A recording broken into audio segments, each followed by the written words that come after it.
बहुत समय पहले की बात है। एक राज्य में एक न्यायप्रिय लेकिन अकेला राजा राज करता था। उसका नाम था राजा वीरेंद्र। उसका जीवन वैभव और ऐश्वर्य से भरा था, लेकिन दिल से वह बहुत अकेला था। राजमहल में एक साधारण सी दासी थी। उसका नाम था चंदा। वह बेहद सादगी भरी लेकिन समझदार थी।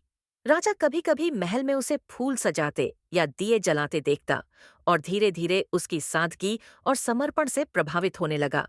राजा को लगने लगा कि चंदा में कुछ खास है। वह बिना किसी लालच के सेवा करती थी और हर किसी के साथ समान व्यवहार करती थी।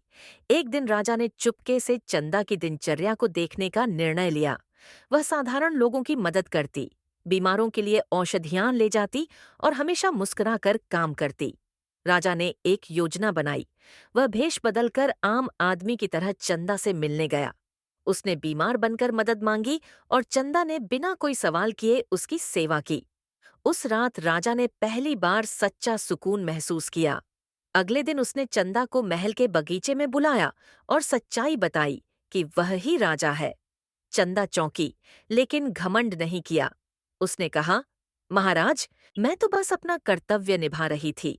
राजा ने कहा, दासी नहीं, तुम मेरे राज्य की रानी बनने योग्य हो।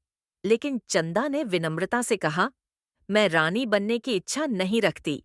बस चाहती हूं कि हर व्यक्ति को उसका हक मिले, चाहे वह राजा हो या रंग। राजा ने उसे दरबार की सलाहकार बना दिया।